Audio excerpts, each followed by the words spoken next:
देवसुतां देवां कंसचाणूरमर्दनं देवकी परमानन्दं कृष्णं वन्दे जगद्गुरु।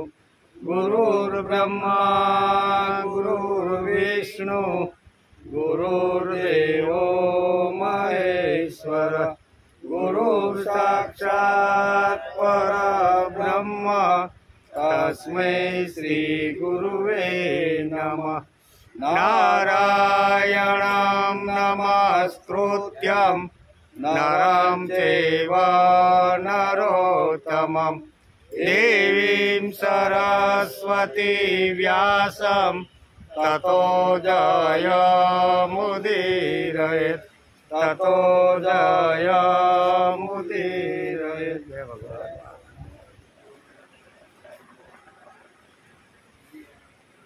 पहलो श्लोक। अधरं मधुरं वदनं मधुरं नयनं मधुरं हसितं मधुरं हृदयं मधुरं गमनं मधुरं मधुराधिपतेरखिलं मधुरम्। अधरम मधुरम वदनम मधुरम। भगवान श्री कृष्णનું સર્વ મધુર છે। તેમના અધર એટલે કે હોઠ મધુર છે, વદન એટલે મુખ મધુર છે, નયનમ મધુરમ હસિતમ મધુરમ। ભગવાનનું હાસ્ય મધુર છે અને ભગવાનનું હૃદય મધુર છે। ગમનમ એટલે ગતિ, ભગવાનની ગતિ પણ મધુર છે। મધુરાધિપતિનું સર્વ મધુર છે। આજે શ્રીમદ ભાગવત શરૂ થયો અને 68મો દિવસ। ગઈકાલે આપણે સ્કંદ 3 અને અધ્યાય 31 એનો વિચાર કર્યો। મનુષ્ય યોનિને પામેલા જીવની ગતિનું વર્ણન જોયું કે વારંવાર મનુષ્ય યોનિમાં કેટલા જન્મારા પછી પાછો આવે છે એનો વિચાર ગઈકાલે કર્યો। ભગવાનની પ્રેરણાથી પોતાના કર્મનું સાર દેહ પ્રાપ્તિ માટે સ્ત્રીના શરીરમાં ગર્ભાશયમાં પ્રવેશ કરે છે અને ત્યાંથી ઠેઠ વૃદ્ધાવસ્થાની વાત આપણે ગઈકાલે કરી। 9 મહિના સુધી ગર્ભમાં કેવી તો નાનાનો મોટો થાય છે, શરૂઆતથી બહાર નીકળે ત્યાં સુધી એનો વિચાર કર્યો અને પછી બહાર નીકળ્યા પછી બાળ પણ યુવાની અને વૃદ્ધાવસ્થામાં કેવી સ્થિતિ થાય છે એનું પણ વર્ણન ગઈકાલે જોયું। કપિલ ભગવાન માતા દેવહૂતિને કહે છે કે હે માતા, ઋષિ જેવી બુદ્ધિવાળો તે જીવ ગર્ભમાં જ ભગવાન નષ્ટ થઈ જાય છે। આ જ પ્રમાણે તે બાળક બાલ્ય અને કિશોર અવસ્થાના દુઃખો ભોગવીને યુવાવસ્થાએ પહોંચી જાય છે। યુવાનીમાં ઉચિત ભોગ મળતા ન હોય તો અજ્ઞાનને લીધે તેનો ક્રોધ ઉદ્દીપત થઈ જાય છે અને શોક વિહવળ થઈ અને ન કરવાના ધંધા પાપના ધંધા શરૂ કરે છે। પછી શરીર વૃદ્ધ થાય છે। વૃદ્ધાવસ્થામાં અનેક પ્રકારના કષ્ટો સહન કરે છે। અવિદ્યા અને કર્મના સૂત્રથી બંધાયેલ રહેવાના કારણે જાતના કર્મો કરે છે।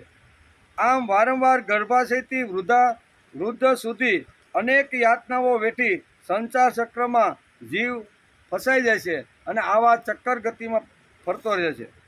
સંસાર ચક્રમાંથી બહાર નીકળવા માટે વારંવાર જન્મ મરણના ફેરામાં ન આવવું હોય તો સદગુણોના સંગમાં મહાપુરુષનું સાનિધ્ય, સંતોનું સાનિધ્ય સેવવું જોઈએ। વારંવાર જન્મમાં ન આવવું હોય તો આવી રીતના મહાપુરુષો સંતોષે સાધુઓના સેવનમાં રહેવું જોઈએ। તેથી મુક્તિ ઈચ્છનાર વ્યક્તિએ ભય, દૈન્ય અને મોહમાંથી છૂટવા માટે જીવના સ્વરૂપને જાણી લેવું જોઈએ। માયામય સંસારમાં વૈરાગ્યયુક્ત તેમજ અનાસક્ત રહી જીવન જીવવાનો પ્રયત્ન કરવો જોઈએ। આ છેલ્લા શ્લોકની અંદર આપણે ગઈકાલે અહીંયા 31મા શ્લોક અધ્યાયમાં આ વાત જોઈ। આજે આપણે 32મો અધ્યાય કેટલો 32મા અધ્યાયનો વિચાર આજે આપણે કરવાનો છે। 32મો અધ્યાય સ્કંદ 3 એમાં ધૂમ માર્ગો બતાવ્યા છે કે ધૂમ માર્ગ અને અર્ચિરાદી માર્ગે જનારાઓની ગતિનું તથા ભક્તિ યોગની ઉત્કૃષ્ટતાનું વર્ણન. આ 3 વિષયો વેદવ્યાસે લખ્યા છે. અને કપિલ ભગવાન અત્યારે માતા દેવહૂતિને આ પ્રમાણે કહે છે. કપિલ ઉવાચ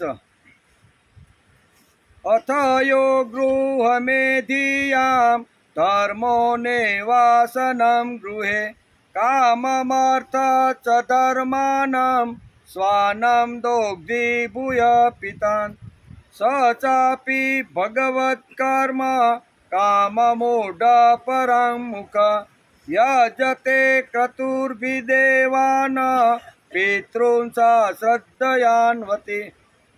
શ્રી કપિલદેવજી કહે છે કે હે માતાજી, મનુષ્ય ઘરમાં રહીને સકામ ભાવે ગૃહસ્થના ધર્મનું પાલન કરે છે અને તેમના ફળ સ્વરૂપે અર્થ તેમજ કામનો ઉપભોગ કરી પછી તેમનું અનુષ્ઠાન એટલે ધર્માચરણ કરતો રહે છે. તે જાત જાતની કામનાઓથી મોહિત રહેવાના કારણે ભગવત વિષયક ધર્મોથી વિમુખ થઈ જાય છે અને યજ્ઞો વડે દેવતાઓ અને પિતૃઓની શ્રદ્ધાપૂર્વક આરાધના કરતો રહે છે.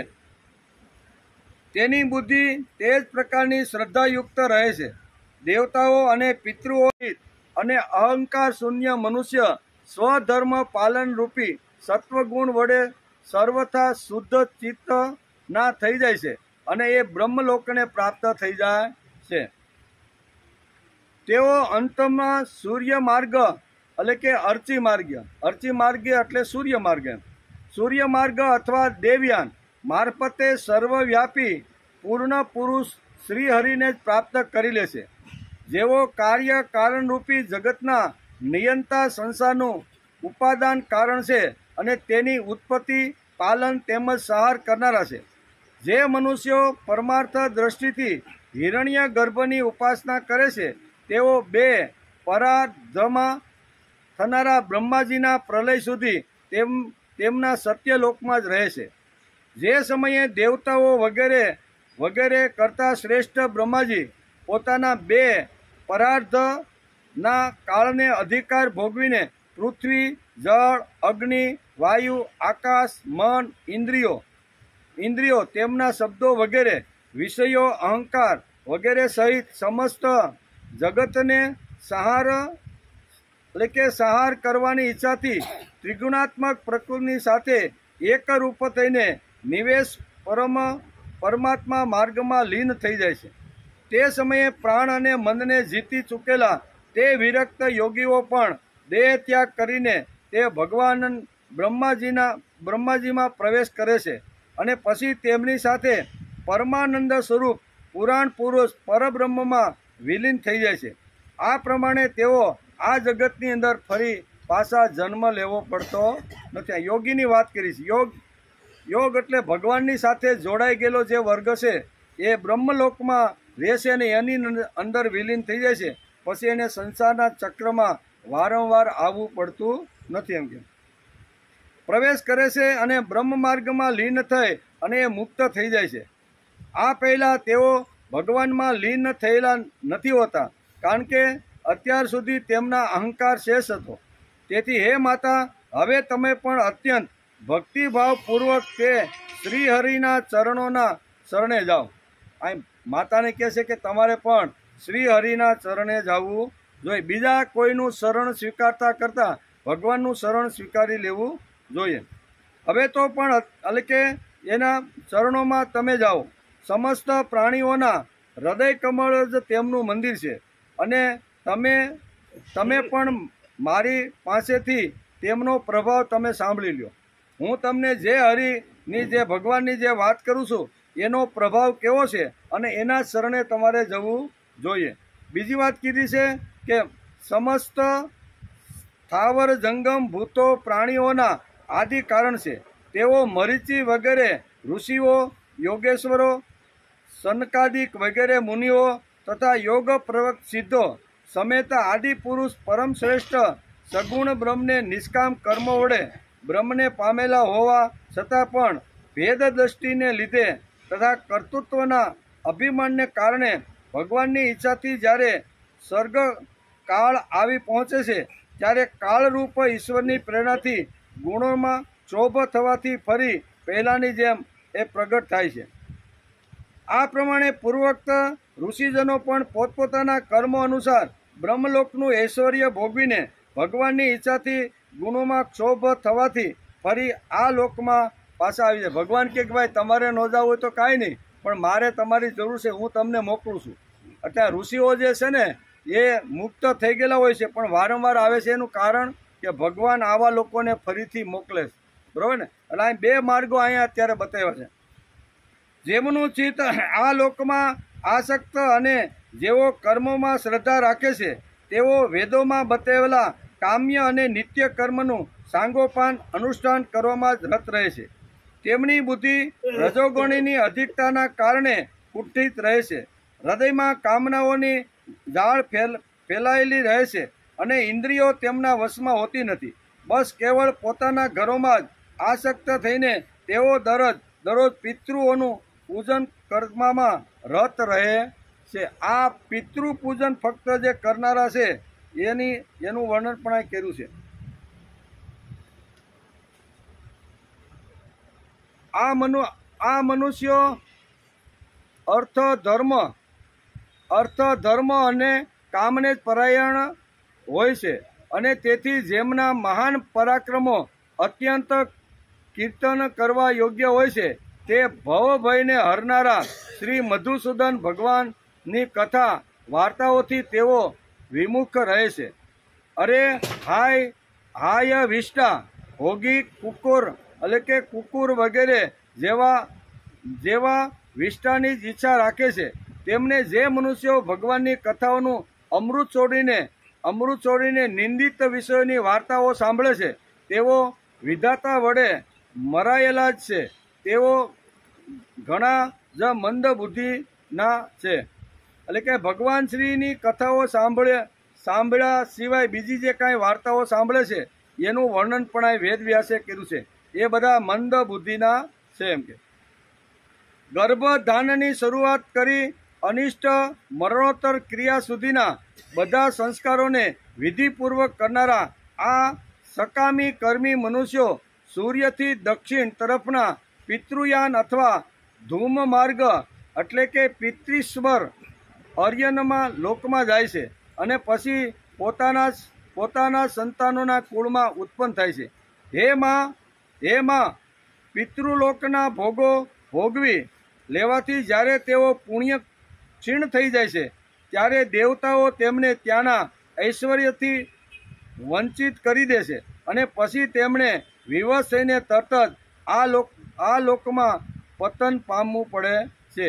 તેથી હે માં, જેના ચરણ કમળમાં હંમેશા ભજવા યોગ્ય છે તે ભગવાનનું તમે તેમના ગુણોનો આશ્રય કરીને તમે ભક્તિ કરો અને સર્વ પ્રકારે મન, વાણી અને શરીરથી ભગવાનનું ભજન કરતા રહ્યો. એમ દેવહૂતિને અત્યારે બહુ સરસ રીતે અહીંયા ભગવાન કપિલ સમજાવે છે કે બીજા બધાનું શરણ લેવા કરતાં ભગવાનનું ભજન અને ભગવાનના જે ગુણો છે એ ભગવાનના ગુણોનું સ્મરણ કરવું જોઈએ. ભગવાનની અંદર કયા કયા ગુણો છે એનું વર્ણન કરશો તો એ ગુણો તમારી અંદર આવશે. આ બહુ સરસ રીતે અહીં સમજાવવાનો પ્રયત્ન કરે છે. તસ્માત્ ત્વં સર્વભાવેન ભજસ્વ પરમેષ્ઠિતં તદગુણાશ્રયાન ભક્ત્યા ભજનીય પદામુજમ વાસુદેવે ભગવતી ભક્તિયોગયાત્યાસુ વૈરાગ્યમ જ્ઞાનમ તદ બ્રહ્મદર્શનમ યદાસ્ય ચિત્તરમેષુ ચ તમો વિચ્છિન્દ્રિવિચ્છિતિ ન વિગૃહ્યાતિ વૈષમ્ય પ્રિયમાં પ્રિયયુક્ત. 3 શ્લોકની અંદર અત્યારે અહીંયા કપિલ ભગવાન માતાને એક બહુ સરસ મજાનું અહીંયા તત્વજ્ઞાન સમજાવે છે કે બીજા કોઈનું શરણ લેવા કરતાં તમે ભગવાનનો આશ્રય લ્યો, એક ભક્તિનો આશ્રય લ્યો અને એનું તમે ભજન કરતા રહ્યો અને ભગવાનની અંદર જે ગુણો છે એનું તમે હંમેશા સ્મરણ કરતા રહ્યો. બીજાનું સ્મરણ કરવું એના કરતાં ભગવાનના શ્રી હરિના ગુણોનું શ્રવણ કરો.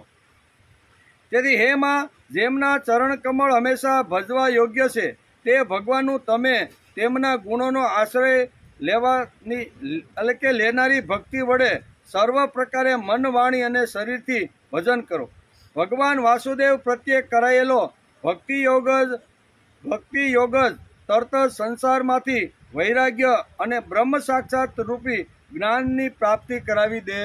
ભગવાનનું ભજન, ભગવાનનું કીર્તન અથવા ભગવાનની ભક્તિ, અહીં કહે છે કે ભગવાનના ગુણોનું વર્ણન ભક્તિ કરવાથી અહીંયા બ્રહ્મલોકની સાક્ષી અહીંયા જ્ઞાનરૂપી કરાવી દે છે. તેથી તેનો તમે હંમેશા આશ્રય લ્યો. આશ્રય કોનો લેવાનો? ભગવાન અને ભગવાનના ગુણો. ભજન કોનું કરવાનું? તો કે ભગવાનનું ભજન કરવાનું. બીજાનું ભજન એટલે આપણે ઘણીવાર બીજાના ભજન બહુ કરતા હોઈએ કે 50 વર્ષ પહેલાં ફલાણાભાઈ સુરતમાં આવ્યા કાંઈ નહોતું, બરોબર, 16 વર્ષની ઉંમર હતી ને, અને પછી ઘંટી હેઠે પગ નાખીને બેઠા હતા, અને પછી ધીમે ધીમે એનો એટલો બધો વૈભવ વધ્યો ને, આજે ક્યાં આપણે આની ચર્ચા કરતા હોઈએ છીએ. તો આની ચર્ચા કરવાને ન કરતા અહીંયા ભગવાનનું ગુણગાન ગાવ કે ભગવાન જ્યારે આ સૃષ્ટિમાં આવ્યા છે ત્યારે એના ગુણો કેવા હતા, કેવા કર્મ કર્યા, કેવા સિદ્ધાંતો આપ્યા, કેવા પ્રયોગો આપ્યા. માનવના ઉત્કર્ષ માટે અને વ્યક્તિના જીવન વિકાસ માટે ભગવાને જે ગુણો કીધા છે એ ગુણોનું માણસે વર્ણન કરવું જોઈએ. બીજાના ગુણ ગાવા એના કરતાં ભગવાનના ગુણ ગાવા જોઈએ. અહીંયા કપિલ ભગવાન બહુ સરસ અહીંયા સાંખ્ય શાસ્ત્રની અંદર આ વાત માતા દેવહૂતિને સમજાવે છે કે હે માતા, ઘણું બધું જગતમાં છે, એ બધાનું ધ્યાન ન રાખતા તમારે ભગવાનની ભક્તિ તરફ અને ભગવાનના ભજનમાં તમારો સમય વ્યતીત કરવો જોઈએ. આ જો સમય તમે આવી રીતનો કરશો તો શું થશે? તો બ્રહ્મ સાક્ષાત્કાર રૂપી જ્ઞાનની પ્રાપ્તિ તમને થઈ જશે. મૂળ વસ્તુ અહીંયા સાંખ્ય એટલે જ્ઞાનની જો પ્રાપ્તિ કરવાની હોય તો ભગવાનના ભજન અને ભગવાનના ગુણોના વર્ણન સિવાય શક્ય નથી. તેથી આપણે પણ જો સ્તુતિ કરી છે ને, એ કાંઈ ભગવાન માટે ભગવાન પાસેથી કાંઈ મેળવવા માટે કરતા નથી. ભગવાનના જે ગુણો છે એનું વર્ણન માણસે રોજ કરવું જોઈએ. ભગવાન વાસુદેવ પ્રત્યે કરેલા ભક્તિ યોગ તરત જ સંસારમાંથી વૈરાગ્ય અને બ્રહ્મ સાક્ષાત્કાર રૂપી જ્ઞાનની પ્રાપ્તિ કરાવી દેશે. તેથી હે માતા, તમે હંમેશા ભજન અને ભગવાનના ગુણોનું વર્ણન તમારી જીભની અંદર આવવું જોઈએ. એમ કે ભગવાનની દ્રષ્ટિથી પુરુષોત્તમ કોણ? ભગવાનની દ્રષ્ટિથી પુરુષોત્તમ કોણ? જે ભગવાન પાસે પહોંચે તે પ્રેમથી જે ભીનો હોય છે અને તેનું તે ભજન કરે તો આ પુરુષોત્તમ સુધી અને બ્રહ્મલોક સુધી પહોંચી જાય છે. પુરુષોત્તમ મહિનો પણ હાલે છે, બરોબર. તો પુરુષમાંથી પુરુષોત્તમ જો થવાનું હોય તો એના માટે ભગવાનની લીલા, ભગવાનના ગુણોનું વર્ણન સિવાય શક્ય નથી. ભગવાનના ભજન વગર શક્ય નથી. ભગવાનની અંદર અનેક પ્રકારના ગુણો છે. એના ગુણોનું જો લિસ્ટ કરવા બેસીને તો એનો પાર આવે એમ નથી. તેથી અહીં શાસ્ત્રકારો લખે છે, અસિત ગિરી સમ સ્યાત કાજલમ સિંધુ પાત્રે સરતુર વરુ શાખા લેખીની પત્ર મુરવી લિખિતમ યદિ શારદા ગૃહિત્વા તદપી ન પારમ. ભગવાનના ગુણોનો પાર આવતો.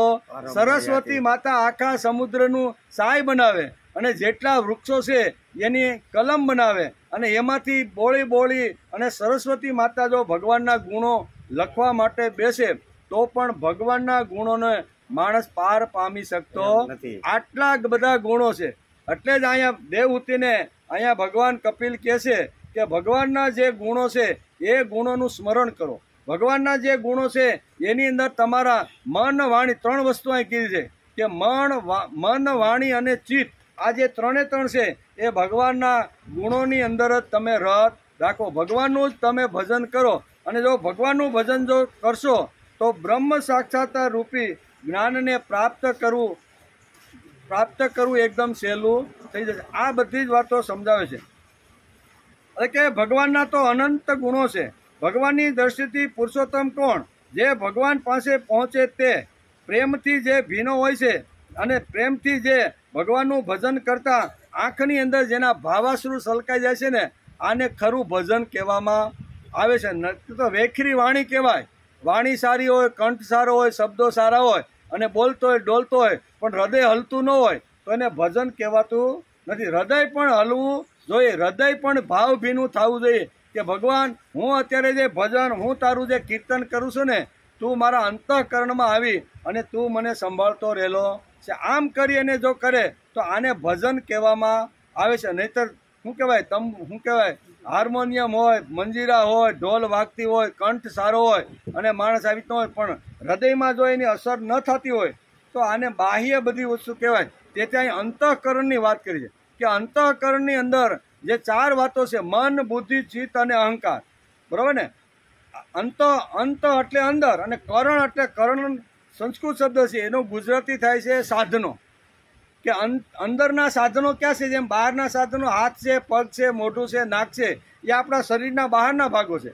પણ અંદરના ભાગો ક્યાં? અંતઃકરણ. અહીં શબ્દ વાપરો છે કેવો? કે અંતઃકરણ પણ માણસનું શુદ્ધ અને પવિત્ર થવું જોઈએ. અંત એટલે અંદરનું અને કરણ એટલે સાધનો. તો અંદરના સાધનો ક્યાં? તો અંદરના 4 સાધનો શાસ્ત્રકારોએ આપણે બતાવ્યા: મન, બુદ્ધિ, ચિત્ત અને અહંકાર. આ અંદરના સાધનો છે. આ અંદરના સાધનો જ્યાં સુધી હલે નહીં ત્યાં સુધી ભજન થતું નથી. વાણી વેખરી થાય, કંઠ સારો હોય, બરોબર, એની અંદર અહીંયા ભગવાન કપિલ કહે છે. આમ માતા દેવહૂતિને સાંખ્ય સાખ્યની સમજાવતા કપિલ ભગવાન એને આ પ્રમાણે સમજ. સાંખ્ય શાસ્ત્ર એટલે જ્ઞાનનું શાસ્ત્ર. કયું? કપિલ ભગવાને આખું સાંખ્ય શાસ્ત્ર જે લખ્યું છે અને માતા દેવહૂતિને આવી રીતનો ઉપદેશ આપ્યો છે. આપણો સંતોએ જગદીશ અને જગદીશ ઉપર પ્રેમ કર્યો. શા માટે? તુકારામ, એકનાથ, મીરાબાઈ, નરસિંહ મહેતા તેમણે ભગવાનની ભક્તિ અને ભજન ગાયા. શા માટે? એને કઈ માનપત્ર જોઈતું હતું? જે સંતો થઈ ગયા, મહાપુરુષો થઈ ગયા, આચાર્યો થઈ ગયા, જે લોકો આ ધરતી ઉપર આવ્યા એમણે બધાએ ભગવાનની ભક્તિ કરી, ભગવાનના ભજન ગાયા, ભગવાનનું કીર્તન ગાયું. શા માટે? કે ભાઈ અમે ભગવાનનું ભજન કરીએ, ભગવાનનું કીર્તન કરીએ તો અમને માનપત્ર અહીં બેઠા છે ને એ સાયલ ઓઢાડે, એકાદું ફૂલ આપે અને થોડું ઘણું કવરમાં કાંઈક નાખીને આપે, એટલા માટે અમે ભજન કીર્તન કરીએ. આ હેતુથી મીરાબાઈ લ્યો, તુકારામ લ્યો, એકરામ થયો, આ માટે માનપત્ર માટે કે સાયલ ઓઢાડીને સ્વાગત કરવા માટે એને ભજન કીર્તન કર્યું નથી. ભજન કીર્તન તો ભગવાનની સાથે ભળી જવા માટે, મારું જે અંતઃકરણ છે એ ભગવાનની અંદર આવી રીતનું ભળી જાય એના માટે જ આ ભજન કીર્તન હોય છે. તેથી અહીંયા દેવહૂતિને કહેતા ભગવાન કપિલ આટલો આગ્રહ રાખે છે કે હે માતા, 2 સાધનો એવા છે, એક ભક્તિ શાસ્ત્ર અને એક ભજન. આ 2 શાસ્ત્ર એવા છે કે જે તમને બ્રહ્મલોકની પ્રાપ્તિ કરાવી દેશે. તમે એમાં ધ્યાન રાખો, બીજે ધ્યાન ન રાખતા. આ સાંખ્ય શાસ્ત્ર અત્યારે સમજાવે છે. જગત અને જગદીશ પર આવો પ્રેમ જોઈએ. તેવી જ રીતે કર્મથી મક્કમ થયેલો ભગવાનનો એ ભક્ત છે. ભગવાનનો ભક્ત છે. ભગવાનનો અને ભગવાનનો આશ્રય લેનાર ગુણોનું ભજન કરો. આમ વારંવાર ભગવાન કપિલ માતા દેવહૂતિને સમજાવે છે. ભગવાનના ગુણોથી રંગાયેલો ભક્ત કર્મથી મક્કમ હોય. એટલે જેના જીવનમાં નૈરાશ્ય અને વૈફલ્ય ને જગા જ નથી એવો જ ભક્ત જ્યારે ભગવાનની સામે 2 હાથ જોડીને સ્તુતિ કરે છે તો એને જ ખરું ભજન કહેવામાં આવે છે. જે નિરાશ થતો નથી અને વૈફલ્ય આવે તો પડી પણ જાતો નથી. સુખ દુઃખ તો જીવનમાં આવે, બરોબર, તો એનાથી કાંઈ પડી જવાનું કે છટકી જવાનું કોઈ કારણ નથી. આવી જેની વૃત્તિ છે એ વૃત્તિ જે સમજે છે એને આવી તો ભક્ત કહેવામાં આવે છે. ભગવાનના ગુણોથી જેનું જીવન મધુર થયેલું હોય, જેની પાસે 10 મિનિટ બેસતા મનના સંશયો દૂર થઈ જાય છે, આવા ભક્તોનો સંગ માણસે કરવો જોઈએ. અને આ ભક્તિ યોગ એને જ ભક્તિ યોગ કહેવામાં આવે છે. જ્ઞાનથી મધુર, ભાવવાન હૃદય, કર્મથી મક્કમ અને પ્રેમથી ભીનો ભગવાનનો ભક્ત છે. આ ભક્તના જીવનમાં ભગવાનના ગુણો સાકાર રૂપે નાચતા અને રમતા હોય છે. ભગવાનનો ભક્ત કેવો? ગમે તેવો લગર વગર નહીં. હાલો ને આપણે કથા હાલે છે તા ગમે ત્યાં 1 પૈસો ઊંચો ને 1 પૈસો નીચો, કપડામાં ઠેકાણું નહીં, મોઢામાં ઠેકાણું નહીં, દાઢીમાં કઈ ઠેકાણું નહીં, આવીને સોફા ઉપર. આવો ભક્તનું વર્ણન અહીં કર્યું નથી. ભક્ત કેવો હોય? ભક્ત લખ્યું જ્ઞાનથી મધુર હોય. કેવો? જ્ઞાનથી મધુર હોય, ભાવવાન હૃદય હોય. જ્ઞાનથી મધુર, ભાવવાન હૃદય હોય, પછી કર્મથી મક્કમ હોય અને પ્રેમથી ભીનો થઈ ગયેલો હોય. ભગવાનની વાતો, ભગવાનના વિચારો, ભગવાને કીધેલા જે ભાગવતની અંદર જે સિદ્ધાંતો છે એ સિદ્ધાંતો સાંભળવા માટે હું જાઉં શું સોફા માટે ઉપર પંખો ફરે છે, સરસ મજાના સોફા છે, સાંભળવું હોય છે તો સાંભળશું, નકર હુવાની તો અહીં કોણ ના પાડે છે ભાઈ? કોઈ ના પાડતું. આવી હેતુથી આવી તો ગમે તેટલું તત્વજ્ઞાન અહીંયા વેદ વ્યાસ કે કપિલ ભગવાન કે તો એ માણસની બુદ્ધિમાં ઉતરતું નથી. ભાવથી ભીનેલો હોવો જોઈએ, હૃદયથી આવી રીતનો ભીનો થયેલો હોવો જોઈએ, અને જ્ઞાનથી આવી રીતનો પૂર્ણ ભક્ત હોવો જોઈએ, અને કર્મથી મક્કમ હોવો. આ ચાર વાતો જેના જીવનમાં હોય એના જીવનમાં જ્ઞાન આવી રીતનું ઉતરે છે. તેથી કે બ્રહ્મલોકની પ્રાપ્તિ કરવાની હોય અને જ્ઞાન જો માતા તમારા જીવનમાં જો તમારે લાવવાનું હોય ને તો એના માટે ભજન અને ભક્તિ યોગ સિવાય શક્ય નથી. ત્રીજી વાત કહે છે કે ભગવાનના જે ગુણો છે એ ગુણો તમારા જીવનમાં લાવવાનો તમે પ્રયત્ન કરો. ભગવાનના તો અનંત ગુણો છે. અત્યારે જ્ઞાનથી મધુર ભાવવાન હૃદય, આ ચાર વાત યાદ રાખજો. જ્ઞાનથી મધુર ભાવવાન હૃદય, કર્મથી મક્કમ અને પ્રેમથી ભીનો ભગવાનનો ભક્ત હોય છે. અભક્તના જીવનમાં ભગવાનના ગુણો સાકાર રૂપે રમતા હોય છે. તેથી ભગવાનના ગુણો લાવવાનો પ્રયત્ન તમારે હે માતા તમારે કરવો જોઈએ. અને ભગવાનના ગુણો તો કેટલા બધા છે, એનું કાંઈ શું કહેવાય, સરસ્વતી માતા આખો સમુદ્રને સહાય બનાવે ને બધા વૃક્ષો છે આખા પૃથ્વી પર એના કલમ બનાવીને જો લખવા માટે બેસે ને બરોબર ને તો પણ એના ગુણોનો પાર આવી શકે એમ નથી. તેથી તમે આ ભગવાનના જે ગુણો છે એકાદ ગુણ ઉપર તમે સ્થિર થવાનો પ્રયત્ન કરો. ભગવાનના કયા ગુણો છે? બહુ લિસ્ટ લાંબુ છે, એ બધા લિસ્ટ ઉપર આપણે જતા નથી. પણ અદ્વેષ્ટા સર્વભૂતાના મૈત્ર કરુણ એવ સ નિર્મમો નિરહંકાર સમ સુખ દુઃખ ક્ષમી. આ શ્લોકની અંદર 6 ગુણો કીધા છે. કેટલા? એવા તો અનંત ગુણો છે, એનો પાર આવે એમ નથી. પણ અદ્વેષ્ટાથી શરૂઆત થાય કે મારે કોઈના પ્રત્યે દ્વેષ રાખવાનો નથી, મારે કોઈના પ્રત્યે ઈર્ષા રાખવાની નથી. મારો બેટો મારી વાહે આવ્યો હતો ને મારા કરતાં મોટો બંગલો બનાવી દીધો, મોટી મોટી ગાડીઓ, મોટી મોટી, હું તો હજી આવ્યો એને આટલા વર્ષો થઈ ગયા 50, અને આ તો 15 વર્ષમાં એટલું બધું કરી દીધું. એટલે માણસને ઘણા વાર ઈર્ષાથી સળગી જતો હોય છે. એ વખતે અહીં ભગવાનનો ગુણ યાદ આવો નહીં. ભગવાનનો ગુણ કયો છે? અદ્વેષ્ટા. ભગવાન કોઈ દિવસ કોઈનો દ્વેષ કરતા નથી, તો મારે પણ કોઈનો દ્વેષ કરવો જોઈએ નહીં. ભગવાને એને આપ્યું છે એનું કારણ, એમાં 2-3 કારણો હોય છે. કાંઈક પરબારું આવીને પરબારું મળતું નથી. ગત કર્મના કદાચ જોરદાર જો આપણા કર્મ સારા હોય બરોબર, ભક્તિથી ઘણા બધા માના ઉદરમાંથી જ્યારે બહાર નીકળે છે ત્યારે આ બધી જ સ્મૃતિઓ ખલાસ થઈ જાય છે. આગળના અધ્યાયમાં આપણે જોયું ને કે આ 2 વાતો બહુ સરસ અહીં વેદવ્યાસે સમજાવી છે કે માના ગર્ભમાં 9-10 વર્ષનું નાનું મોટું થતું રહેલું જે બાળક છે એ બાળક અંદર બધું જ એને જ્ઞાન હોય છે કે આ કેટલા ચક્કરમાંથી ફસાઈને કેવી રીતનો હું આવ્યો છું, બરોબર ને. પણ બહાર નીકળ્યા પછી ભગવાન એની સ્મૃતિને ખેંચી લે છે. એને ખબર નથી કે ગત જન્મમાં મારા કર્મો કેવા હતા, પણ ભગવાને બધું જ નોંધ રાખી છે. આઈના જેવું નથી, ભગવાન પાસે બધા ચોપડા છે જમા ઉધારના, બરોબર ને. તો એની પાસે છે ભગવાન કે આટલું મોટું કર્મ કરીને જીવ ફરીથી આ જગતમાં આવ્યો છે, હવે એ તો એનું સારું કર્મ ભૂલી ગયો છે તો મારે પણ આપવું જોઈએ. એટલે ઘણીવાર મહેનત ન કરતા, પરસેવો ન પાડતા, હાથ ન લાવતા, જીભ ન લાવતા ભગવાન ધનના ઢગલા આપણી ઘેરે કરે છે. એનું કારણ શું છે કે ગત જન્મનું મજબૂત આપણું જે કર્મ છે ને એ આપણે ભૂલી ગયા છીએ, પણ ભગવાન બધું જ યાદ રાખતા રહેલા છે. એવી રીતે દુઃખનું પણ છે. ઘણીવાર થાય કે અમે મહેનત કરી, પુરુષાર્થ કરી, પ્રામાણિકથી રહી, કોઈને દાઢીમાં હાથ નાખીને જીવા માંગતા નથી, અમારા પરસેવાનો રોટલો ખાઈ છીએ અને છતાંય અમારે ત્યાં એટલા બધા દુઃખ કેમ છે?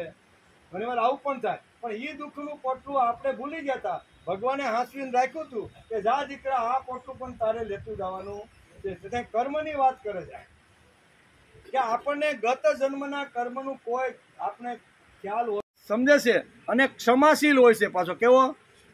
ગમે શક્તિ હોવા છતાં ક્ષમા આપીને એની સમાજમાં મોટી કિંમત છે. શક્તિ ન હોય ને આપણે ક્ષમા આપી દઈએ તો એનો કોઈ અર્થ નથી. રાતના 12 વાગે આપણે રેલવે સ્ટેશનથી આપણી ઘરે આવતા હોય, રાતનો સુનકાર થઈ ગયો હોય અને રસ્તામાં કોઈ ન હોય અને 2-4 ગુંડાઓ આડા ફરી અને આપણી પાસેથી બધું લૂંટી લે તો આપણે કાંઈ વાંધો નહીં ભાઈ. કારણ કે શક્તિ એની સામે પ્રતિકાર કરવાની શક્તિ આપણી પાસે ન હોય તો આપણે એને ક્ષમા આપી દઈએ. એને ખરી ક્ષમા કહેવાય ને. ખરી ક્ષમા કેવી કોને કહેવાય? કે જે સામે આવે છે અને છતાંય મારી પાસે શક્તિ નથી, છતાંય હું એનો પ્રતિકાર કરી શકું છું, બરોબર. હું આવી રીતે કહેવાનો અર્થ કે આવી રીતના જેના ગુણો છે એ ગુણોનું વર્ણન અહીં બહુ સરસ રીતે કર્યું છે. પછી કહે છે સદા સંતોષી, યોગનિષ્ઠ, મન વશ રાખનારો, દ્રઢ નીચેવાળો અને મારામાં અર્પણ કરેલા મન બુદ્ધિવાળો હોય છે. આવા જે ભગવાનના જે ગુણો છે એ ગુણોનું વર્ણન કરવું જોઈએ. સંતુષ્ટ સતતમ યોગી, ગીતા આપણે ખોલીને તો ગીતામાં પણ ભગવાને બહુ સરસ ગુણોનું વર્ણન કર્યું છે. સંતુષ્ટ સતતમ યોગી, યતાત્મા દ્રઢ નિશ્ચય, મયર્પિત મનોબુદ્ધિ, યો મદ ભક્ત સમય પ્રિય. એમાં એક ભક્તિ એક એવું સાધન છે, એક એવું આવી રીતનું છે કે જે તમને પરબ્રહ્મ પરમાત્મા સુધી પહોંચાડી દે છે અને જ્ઞાન તમને કરાવી દે એવું જો કોઈ સાધન હોય તો એ આ ભક્તિ છે અને બીજું ભજન છે. તેથી ભગવાનના ગુણોનું ભજન કરતા રહ્યો, ભક્તિ કરતા રહ્યો તો પરબ્રહ્મ પરમાત્માના એટલે કે બ્રહ્મ સાક્ષાત્કાર રૂપી જ્ઞાનની પ્રાપ્તિ તમને તાત્કાલિક થઈ જશે. બીજે કાંઈ ફાફા મારવાની બહુ જરૂર નથી. તેથી એમાં જેમના ચરણ કમળ હંમેશા ભજવા યોગ્ય છે તે ભગવાનનું તમે તેમના ગુણોનું આશ્રય લેનારી ભક્તિ વડે મન, વાણી અને શરીરથી તમે તેનું જ ભજન, મન, વાણી અને શરીર આ ત્રણ છે, ત્રણથી તમે એનું ભજન કરો. ભગવાન વાસુદેવ પ્રત્યે કરાયેલો ભક્તિ યોગ તરત જ સંસારમાંથી વૈરાગ્ય અને બ્રહ્મ સાક્ષાત્કાર રૂપી જ્ઞાનની પ્રાપ્તિ કરાવી દેશે. આમ કપિલ ભગવાન અહીંયા દેવહૂતિને વારંવાર આ વાત સમજાવી રહ્યા છે. બોલાવ્યા વગર અને કીધા વગર કામ કરે છે, આ ભગવાનનો મોટામાં મોટો ગુણ છે. અહીં કે ભગવાનના ગુણોનું સતત તમે ચિંતન કરતા જો, એમ ભગવાન કપિલ વારંવાર માતાને કહે છે. તો ભગવાનના કયા ગુણો છે? તો કે ભગવાનના ગુણોનો કોઈ પાર આવે એમ નથી, અનંત ગુણો છે. એ ગુણોને કેટલા યાદ કરીએ, પણ ભગવાનનો મોટામાં મોટો એક ગુણ જો હોય તો કીધા વગર કામ કરે અને બોલાવ્યા વગર આપણને આવી અને સવારે આપને સ્મૃતિનું પોટલું આપી દે. આપણે બોલાવ્યા કાંઈ 5 વાગે જ્યારે ઉઠી ત્યારે આપણે બોલાવતા નથી, પણ જેવા ઉઠ્યા તો કીધા વગર કામ કરે અને બોલાવ્યા વગર આવે, આ ભગવાનનો મોટામાં મોટો ગુણ છે. આ ગુણોનું માણસે સ્મરણ કરી લેવું જોઈએ. એમ બોલાવ્યા વગર આવે અને કીધા વગર કામ કરે છે, આ ભગવાનનો મોટામાં મોટો ગુણ છે. આ ગુણોનું હે માતા તમે વારંવાર સ્મરણ કરી અને ભગવાનનું જ ભજન કરો. બીજા કોઈના ચરણ પકડવા કરતાં ભગવાનના ચરણ પકડો તો એ તમને બ્રહ્મ પ્રાપ્તિ સુધી તમને આ ગુણો તમને લઈ જશે. ભારતીય સંસ્કૃતિમાં ત્યાગ અને પાવિત્ર આ 2 ગુણોનું અત્યંત મહત્વનું સ્થાન ભારતીય લોકોની અંદર છે, બરોબર. ભગવાન ક્યારે કેવી રીતના આવે છે, એ માણસ કયા રૂપે આવે છે એ પણ આપને ખબર પડતી નથી, પણ આપણને તો એમાં માણસ જ દેખાય. નરસિંહ મહેતાને દેખાણું કે મારા ભગવાને આવીને આ બધું કર્યું. ભલે માણસો આવીને કરી ગયા હોય, મામેરું પૂરી ગયા હોય અથવા આવી રીતના શ્રાદ્ધ વિધિમાં બધો જ કાર્યક્રમ કરી ગયા હોય, પણ એ શું બોલે કે મારા ભગવાને આવીને આ બધું કરી ગયા છે. એવી રીતે સમાજની અંદર આપણે જો ઇતિહાસ વાંચીને તો આપણને ખબર પડે કે કેવા કપરા કાળની અંદર ભગવાન કયા રૂપમાં કયા રીતે માણસને મદદ કરવા માટે આવે છે ને તે આપણને ખબર હોતી નથી. તેથી એનું પણ માણસે સ્મરણ કરી લેવું જોઈએ. ઘણા વર્ષો પહેલાં આ સિદ્ધાંત સમજવા માટે બોલાવ્યા વગર અને કીધા વગર ભગવાન કામ કરે છે એનું એક જો દ્રષ્ટાંત આપણે જો સમજી લઈએ, બની ગયેલી ઐતિહાસિક ઘટના જો સમજી લઈને તો આપને ખબર પડે કે ભગવાન બોલાવ્યા વગર આવી ગયા. આવી મોટી અગવડની અંદર હતું, જ્યારે ચારે બાજુ અંધકાર હતો, મને કોઈ બચાવી શકે અથવા મને કોઈ કરી શકે એવી પરિસ્થિતિ નહોતી. એવા સમયે ભગવાન મને તમે કયા રૂપે આવીને બચાવ્યો છે એનું સુંદર મજાનું વર્ણન ભારતની અંદર ઘણા બધા ચરિત્રોની અંદર આપને જોવા મળે છે. આવા અનેક પ્રકારના આવી રીતના પ્રસંગો ભારતીય સંસ્કૃતિમાં બનેલા છે. ઘણા વર્ષો પહેલાની વાત છે. ભારત દેશમાં મોગલની આણ પ્રવૃત્તિ ચૂકી હતી અને વટાળ પ્રવૃત્તિ જોરથી ચાલી રહી હતી. આપણી ઉપર જે મોગલો અથવા મુસલમાન જે રાજ કરતા હતા ને એની ઘટના, એની બની ગયેલી સત્ય ઘટના છે. તો આપણા ઉપર ભારતીય સંસ્કૃતિ પર અથવા હિન્દુસ્તાન ઉપર જ્યારે મોગલો રાજ કરતા હતા એ વખતની આખી ઘટના છે. તો એ ઘટના એવી રીતની છે કે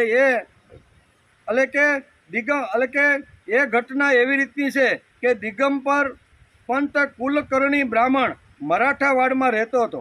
ખાધે પીધે સુખી હતો અને રાજ્યના કરવેરા એકઠા કરવા માટે બાદશાહે તેને નોકરીમાં રાખ્યો હતો. બ્રાહ્મણનું ખોળિયું હતું, પણ એ નોકરી કરવા માટે બાદશાહના આવી રીતના દરબારની અંદર નોકરી કરતા હતા. એમ કે પુત્ર રત્ન દાસો એનું નામ હતું. એને એક પુત્ર રત્ન થયું, એનું નામ શું હતું? દાસો.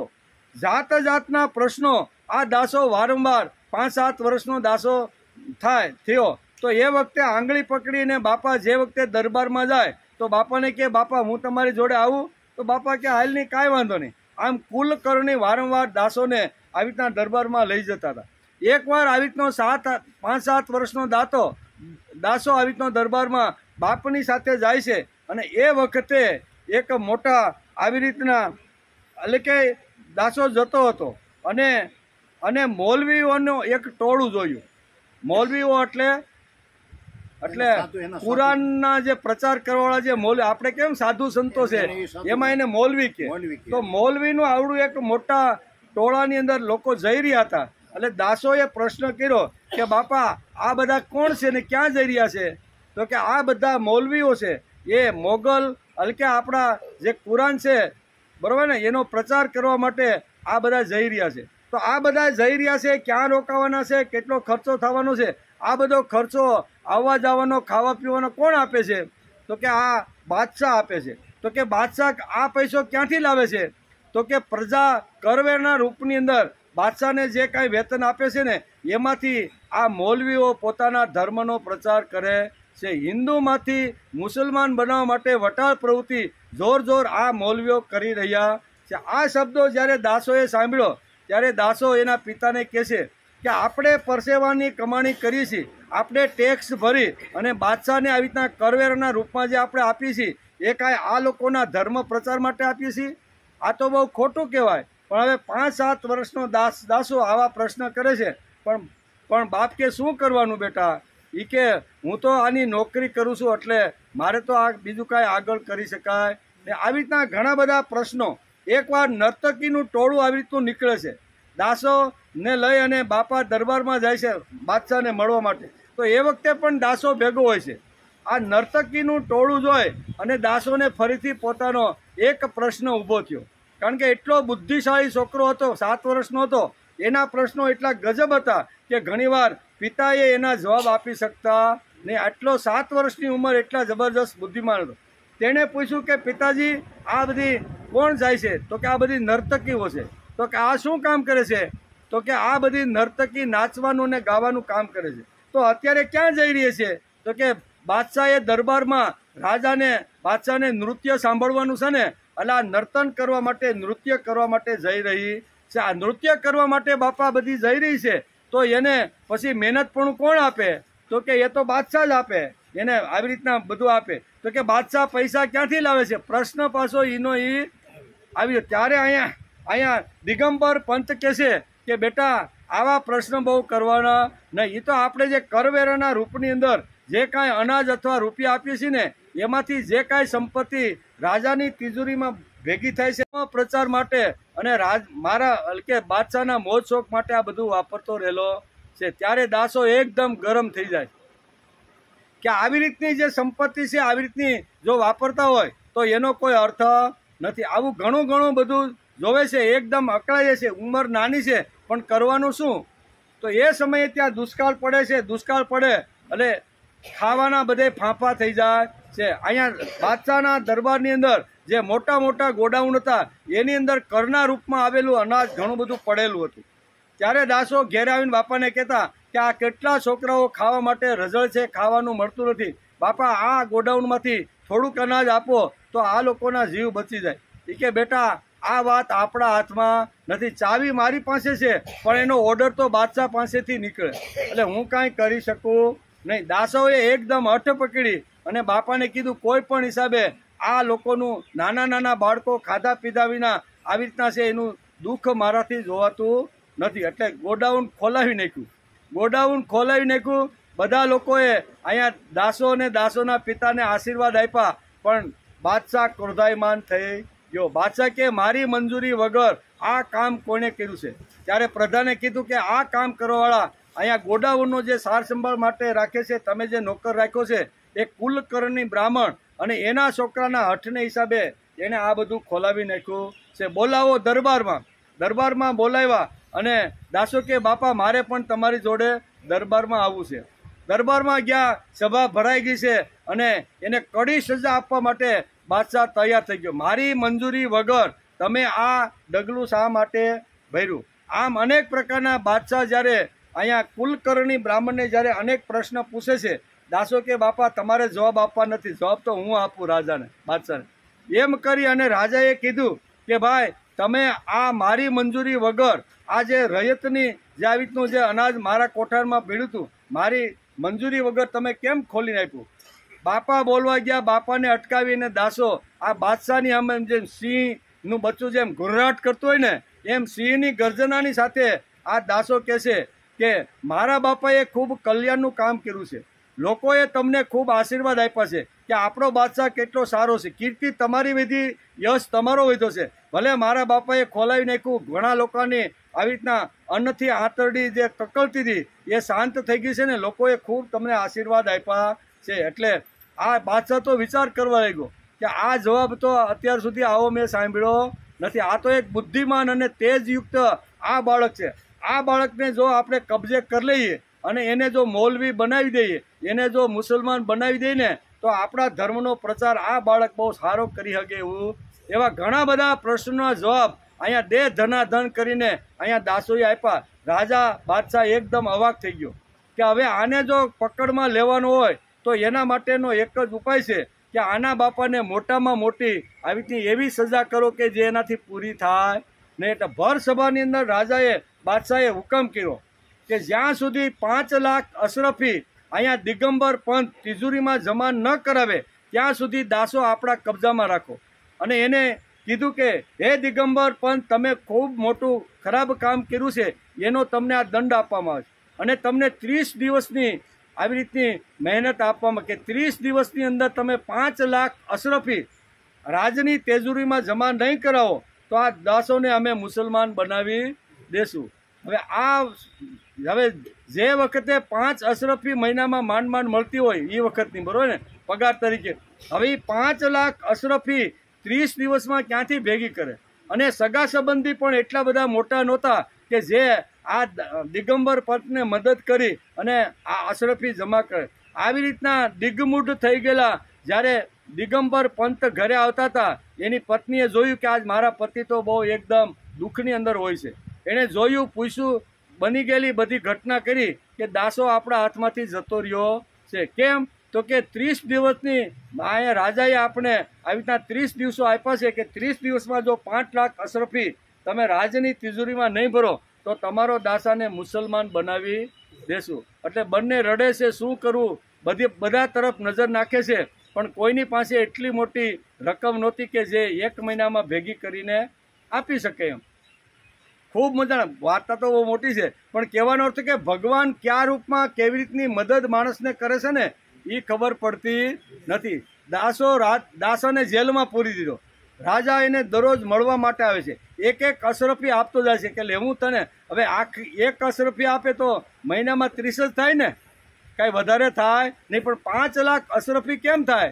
શાંતિથી અહીંયા દાસો વિચાર કરે છે કે ભગવાન, મને મારા બાપાએ જે શ્રીમદ ભગવદ્ ગીતાના જે શ્લોકો શીખવાડ્યા હતા, મને જે સ્તોત્ર જે શીખવાડ્યા હતા, એ સ્તોત્રનું પારાયણ અથવા હું ભગવાનની સ્તુતિ અથવા સગુણ ભગવાનના હું ગુણગાન ગાઈ શકીશ નહીં. ભગવાન આ કેવી વાત છે? મારા બાપા ગમે તેટલી મહેનત કરશે, ગમે એટલા લોકોની દાઢીમાં હાથ નાખી સગા સંબંધીઓ પાસે મળશે, પણ 5 લાખ અશરફી કોઈ દિવસ 30 દિવસમાં ભેગી કરવી શક્ય નથી. તેથી જેલમાં પડ્યો રાતનો સમય છે, ચાંદની માથે આવી ગઈ છે અને ભગવાનને કહે છે કે ભગવાન તારી કળા તો જો, બરોબર. વિવાદે વિષાદે પ્રમાદે પ્રવાસે જલે ચાનલે પર્વતે શત્રુ મધ્યે અરણ્યે શરણ્યે સદામામ પ્રપાહી ગતિસ્ત્વમ તમેકા ભવન.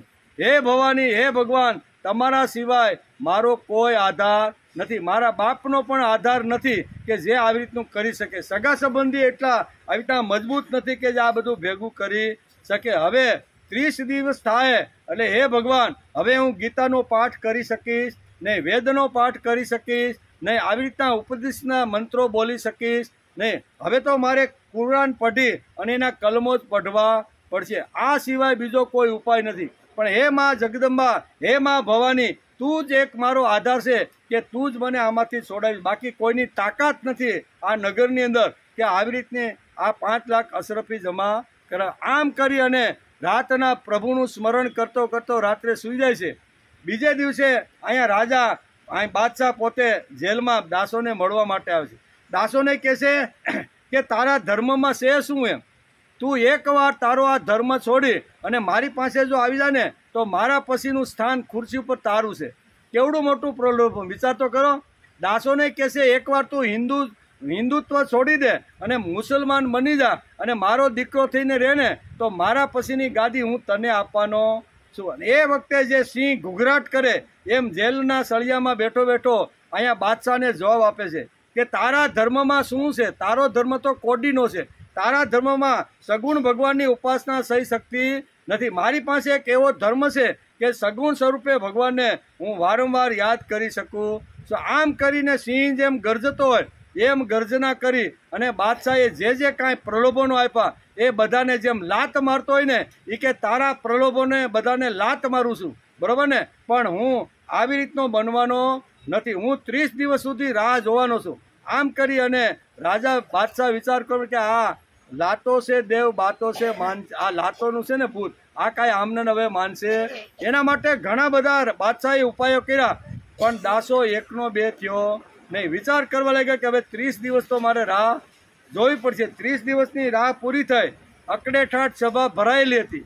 ભરાયેલી સભાની અંદર 30 દિવસ પૂરા થયા એટલે બધા ઘણી રીતે કૌતુક રીતે પણ જોવા આવ્યા હતા કે આજ દાસોનું શું થવાનું છે, બરોબર. રાજા એને બાદશાહ કેવી રીતની સજા ફટકારવાના છે અથવા હિન્દુમાંથી મુસલમાન કેવી રીતનો બનાવશે, આ બધી જ વિચારણા કરતા કરતા હજારો લોકો અહીંયા બાદશાહના દરબારની અંદર આ દિવસે બધા એકઠા થયા હતા. બાદશાહ ઊભો થયો, પ્રજા સામે બધાને જોઈને કહેશે કે 1 મહિના પહેલા મેં આને મુદત આપેલી કે 30 દિવસની અંદર 5 લાખ અશરફી આ દત્તાત્રેય ભાસ્કર જે છે ને એટલે કે દાસોના પિતા એમ કુલકર્ણી, બ્રાહ્મણ કુલકર્ણી જો રાજાની તિજોરીમાં 5 લાખ ભરી નહીં શકે તો 31મા દિવસે હું એને દાસો બનાવી દેવાનો છું. 30 દિવસ સુધી, આજે 30 દિવસ પૂરા થયા છે, બરોબર ને. આજે છેલ્લો દિવસ છે અને આવતીકાલથી આ દાસો હિન્દુમાંથી મુસલમાન બનવાનો છે. આમ કરી અને સભાની અંદર ગર્જના કરતો એમ બાદશાહ પણ બોલે છે કે આ સભામાંથી કોઈ આ કુલકર્ણી આવ્યા છે તો કે હા આવ્યા છે, પણ છેલ્લે બેઠા હતા અને આંખની અંદર દડ દડ દડ આંસુ હતા કે દાસો આજથી આપણો મટી અને મુસલમાન થવાનો છે, કારણ કે 5 લાખ અશરફી ભેગી થઈ નહોતી. ઘણી વાર આવી રીતનો રાજા કહેશે અને રાજા પછી કહેશે કે હું તમને સહેલી એક તક આપું છું. તમને એમ ન થાય કે રાજા આવી રીતનો ક્રૂર છે, તેથી હું સહેલી તક આપું છું. કદાચ દાસોના પિતા 5 લાખ અશરફી આ દરબારમાં તિજોરીમાં જમા ન કરાવી શકે તો કાંઈ વાંધો નહીં, પણ એ દાસોના તરફથી જો આ સભામાંથી કોઈ જો આવી રીતે 5 લાખ અશરફી જો મારી તિજોરીમાં જમા કરાવશે ને તો હજી તમને એક તક આપું છું કે દાસોને હું અહીંથી મુક્ત કરી દઈશ. એકાબીજા લોકો સામું જોવા લાગ્યા કે ભાઈ આ સભામાંથી એવો તો કોણ પૈસાવાળો છે કે આટલી મોટી રકમ એક સાથે. એટલે રાજા બાદશાહ બોલે છે, 1 વાર 2 વાર અને 3 વાર જ્યારે બોલવા જાય છે ને ત્યાંથી સભામાંથી એક 5 લાખની આવી રીતની એક અશરફીની થેલી લઈ અને કે સબૂર બાદશાહ, શું કે છે, એ અંદરથી એક માણસ ઊભો થયો અને માણસ ઊભો થયો અને રાજાને કહે છે કે સબૂર બાદશાહ, તારું વાક્ય ત્યાં ને ત્યાં બંધ કરી દે.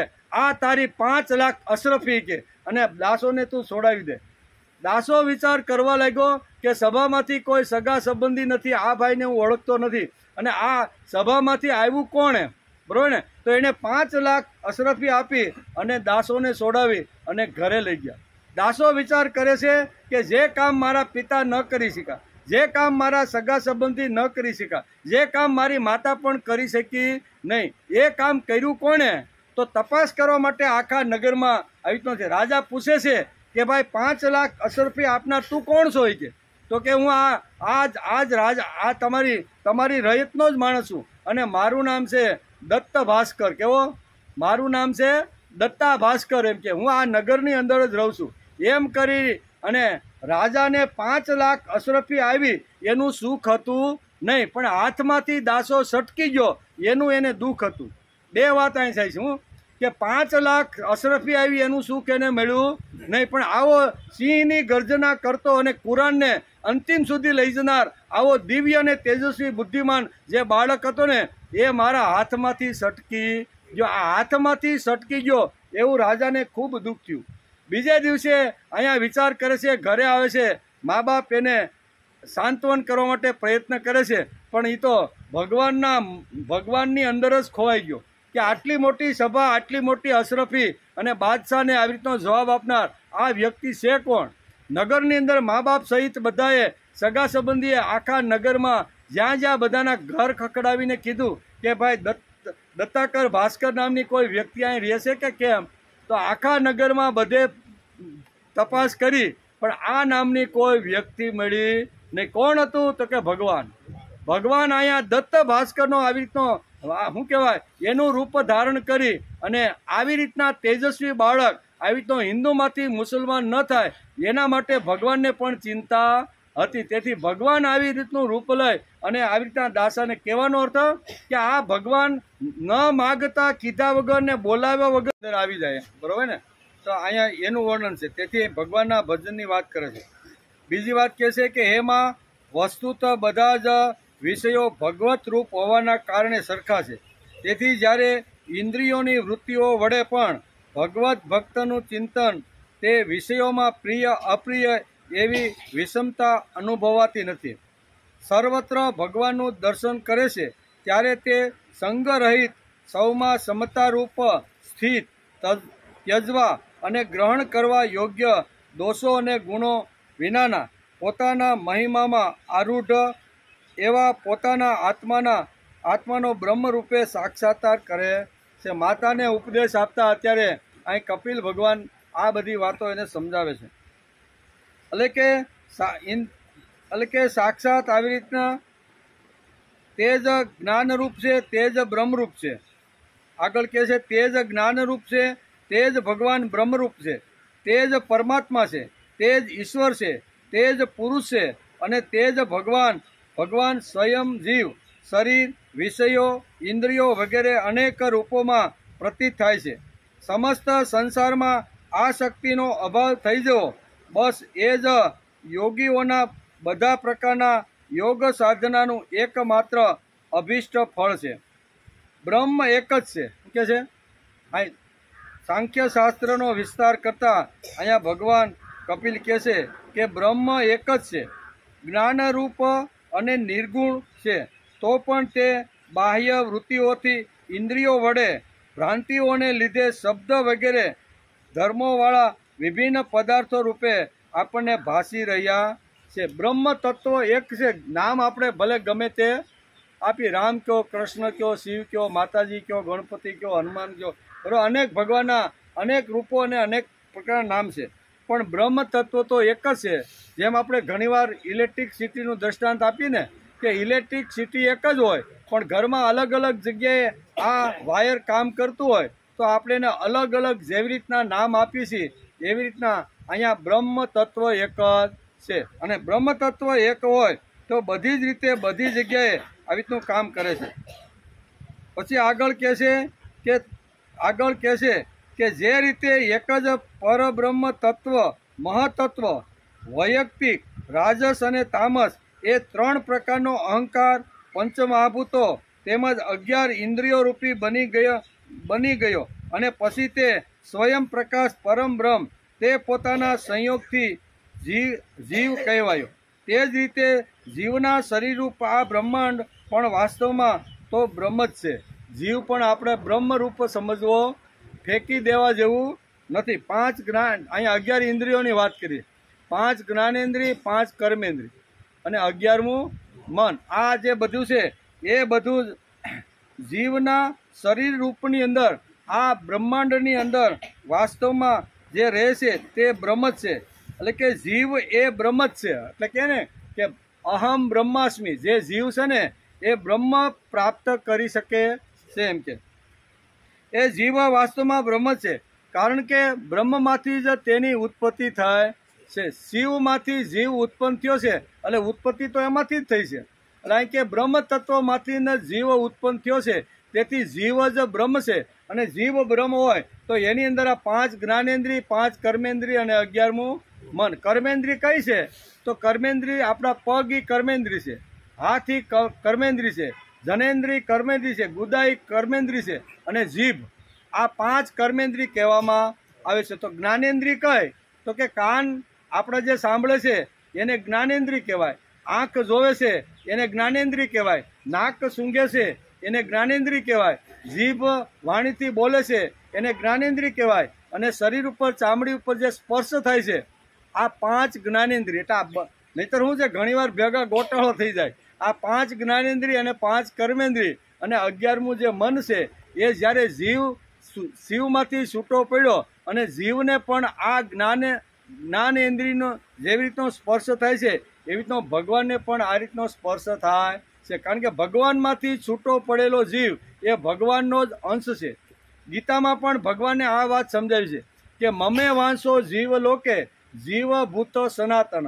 ઘેરે જઈને ગીતાનો 15મો અધ્યાય ખોલજો તો 15મા અધ્યાયમાં ભગવાને આ વાત સમજાવી છે કે મમે વાંસો જીવ લોકે, જીવ ઈ મારો જ અંશ છે અને મારા અંશ રૂપે હું મારામાંથી છૂટું એક તત્વ પાડી અને જીવના રૂપની અંદર આ પૃથ્વી ઉપર મોકલું છું. એટલે મમે વાંસો જીવ લોકે જીવ ભૂત સનાતન.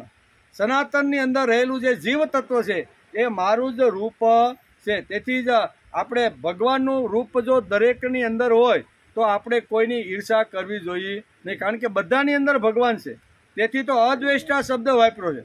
અહીં પ્રથમ ભગવાનના જે 36 પ્રકારના ગુણોનું વર્ણન જે ગીતાકારે કર્યું છે કે આવા 36 પ્રકારના જે ગુણો હોય એ ગુણો મારી અંદર જો લાવવાનો પ્રયત્ન કરે ને તો એ બ્રહ્મ રૂપ બની જાય છે. જે જીવ પૃથ્વી ઉપર મેં મારા અંશમાંથી જે મોકલો છે એ જ જીવ જ્યારે પૃથ્વી ઉપર જાય અને મારા જે આ 36 પ્રકારના ગુણો જે છે એ 36 પ્રકારના ગુણો જીવ પોતાના જીવનમાં લાવવાનો જો પ્રયત્ન કરે તો એ બ્રહ્મ તત્વ બની જાય છે અને મારા સુધી પહોંચી જાય છે. બહુ સરસ રીતે આ સાંખ્ય શાસ્ત્રનું અત્યારે હાલે છે.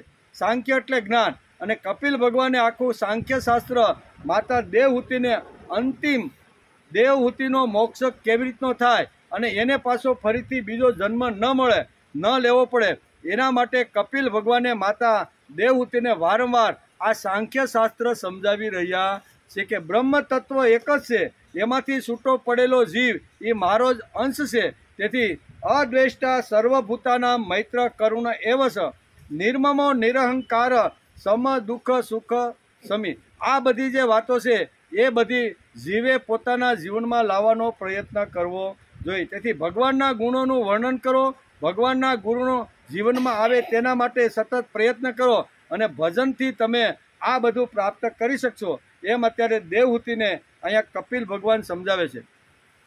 કપિલ ભગવાન કહે છે કે તેને બ્રહ્મ રૂપે તે જોઈ શકે છે કે જે શ્રદ્ધા, ભક્તિ અને વૈરાગ્ય વડે તથા નિરંતર કરાતા યોગાભ્યાસ વડે એકાગ્ર ચિત્તન આ બ્રહ્મ તત્વને અંદર રહેલું જે અંતઃકરણના જે સાધનો છે એના દ્વારા એ જોઈ શકે છે. અંતઃકરણ એટલે કે સાધનો, અંતઃકરણના જે સાધનો છે એના વડે અંદર રહેલું જે સ્થિર જે ભગવત તત્વ છે એને આ જોઈ શકે છે. એના માટે 3 વાતો કીધી છે.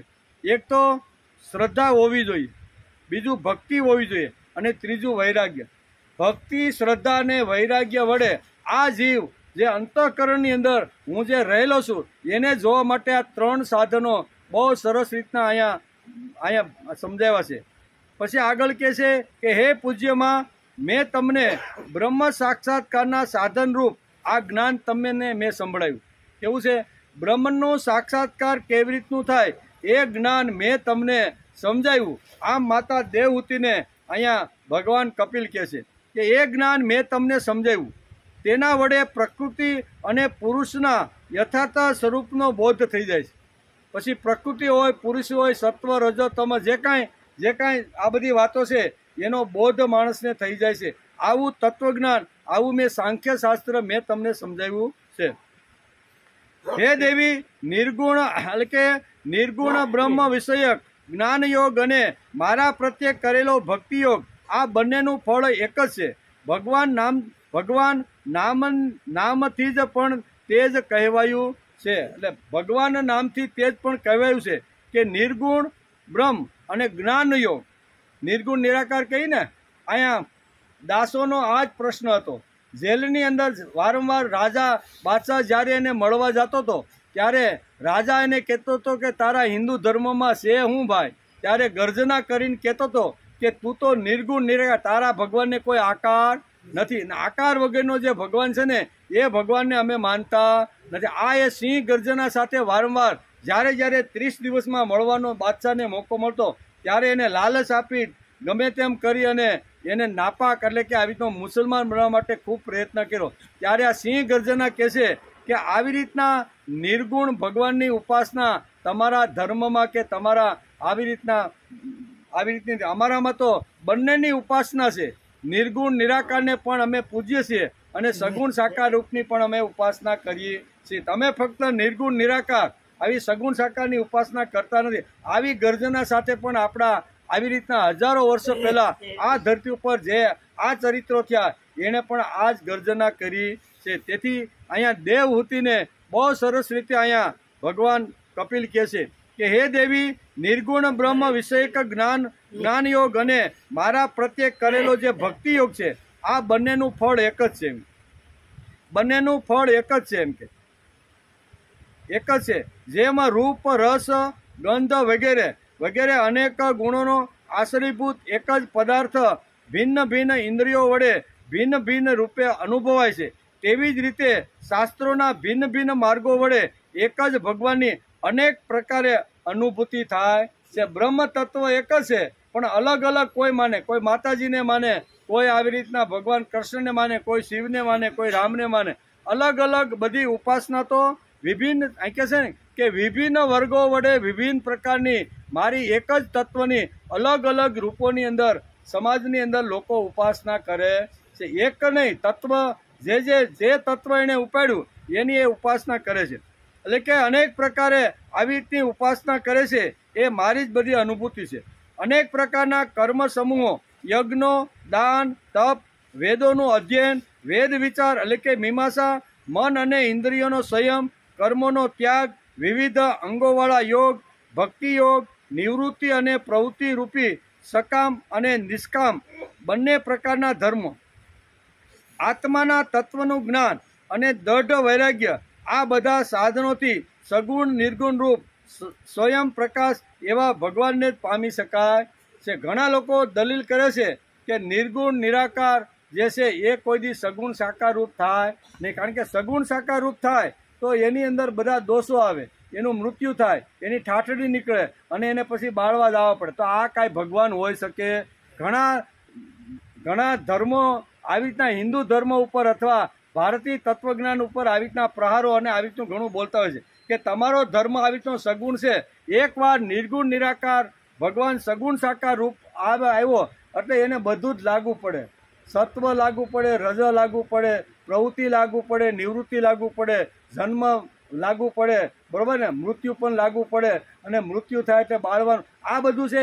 એટલે અમે ભગવાનને તમારા આ ભગવાનને અમે માનતા નથી. આવો એક મોટો ક્રિશ્ચિયન ધર્મ જો કે આવી રીતનો ઇસ્લામ ધર્મ જો તો એની અંદર આ જ વાત છે. એ બંને આવી રીતના નિર્ગુણ નિરાકાર રૂપની અંદર માનનારા છે. એ સગુણ સાકાર રૂપ ભગવાનને માનતા નથી.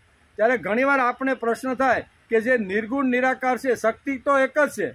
નિર્ગુણ નિરાકાર જ્યારે જરૂર પડે ત્યારે સગુણ સાકાર રૂપ ધારણ કરીને આવે છે. એટલે એ બંને છે એમ, બરાબર ને.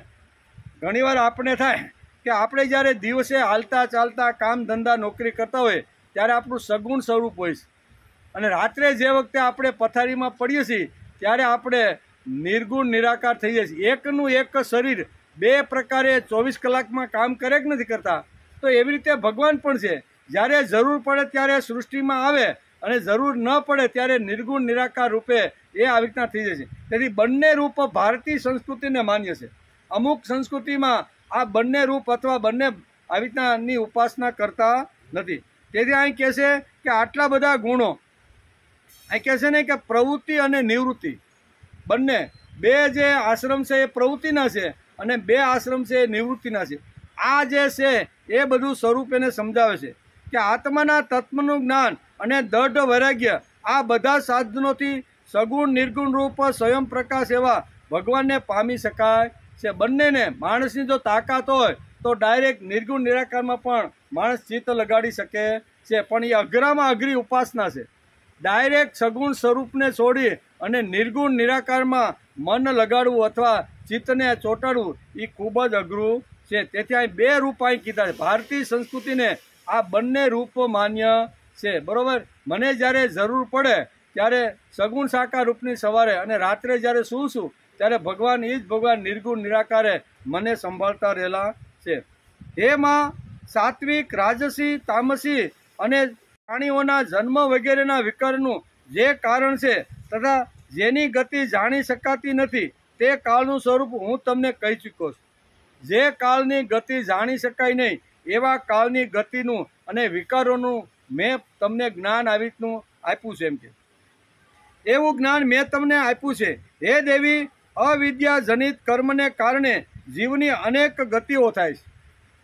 જીવ જ્યારે આ જગતમાં આવે અને 60, 70 કે 80, 100 વર્ષ સુધી રહે તે વખતે અનેક પ્રકારના કર્મનું એણે બંધન કર્યું હોય છે. અનેક પ્રકારના કર્મો જે ભેગા કર્યા હોય છે એ કર્મના હિસાબે અનેક પ્રકારની અલગ અલગ બધી ગતિ થાય છે. જો સારા કર્મ કર્યા હોય તો એ બ્રહ્મલોકની પ્રાપ્તિ કરે છે અને ખરાબ કર્મ જો ભેગું કર્યું હોય તો એ નરકનો અધિકારી બને છે. આ બંને વાતો મેં તમને સમજાવી.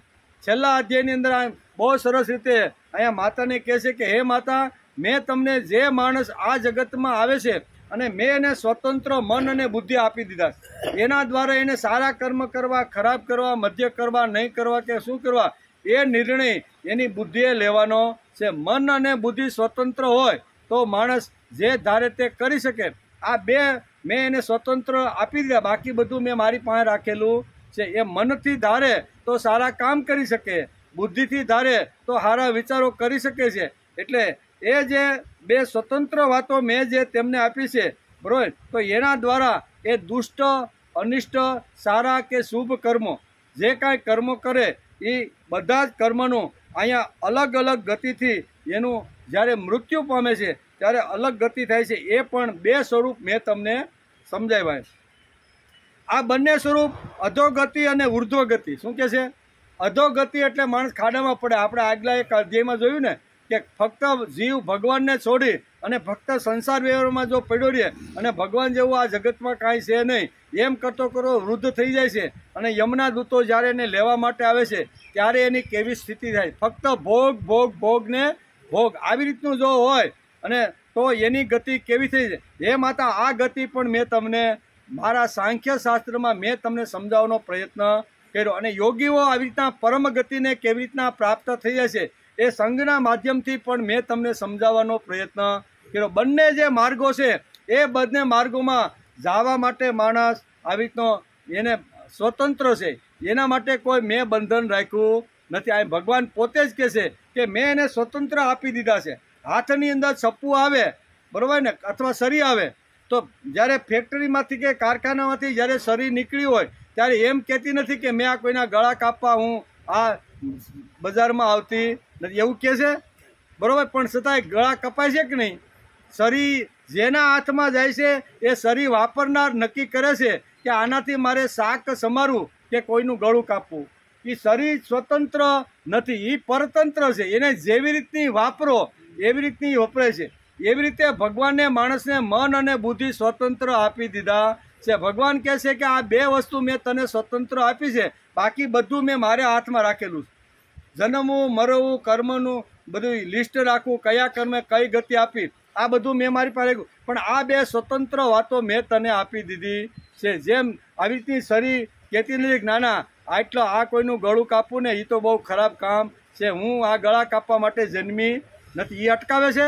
સરી અટકાવી શકતી નથી. પણ જેના હાથમાં સરી છે એ વાપરનારે વિચાર કરવો જોઈએ. એવી રીતે મારા હાથની અંદર મન બુદ્ધિ જો આવી ગયા હોય તો મન બુદ્ધિને મારે ક્યાં વાપરવાના, કેવી રીતના વાપરવાના અને કેવી રીતે વાપરું તો કઈ ગતિ મળે છે, આ બંને ગતિનું વર્ણન મેં તમારી સામે વિસ્તારથી મૂકી દીધું. એમ ભગવાન કપિલ અત્યારે માતા દેવહૂતિ ઉર્ધ્વ ગતિમાં કેવી રીતનો જીવ જાય છે મેળા પછી અને અધોગતિમાં કે આ બે પ્રકારની જે વાતો છે એ બે વાતો મેં તમને સમજાવી આ શ્લોકની અંદર અહીંયા જતા જતા કપિલ ભગવાન આ બધી વાતોને સમજાવે છે કે હે માતા, ઉર્ધ્વ ગતિ અને અધોગતિ આ બંને વાતો મેં તમને સારી રીતે સમજાવવાનો પ્રયત્ન કર્યો છે. તેથી માણસે વિચાર કરવાનો કે મારે ઉર્ધ્વ ગતિમાં જવું કે અધોગતિમાં જવું, બરોબર ને? તો માણસને આપણું છે ને એક કાવ્ય વિનોદમાં એક શ્લોક છે, એના 100 શ્લોક છે. કેટલા કંઠસ્થ કરવા જાવ છે કાવ્ય વિનોદ જેની ઘેરે હોય ને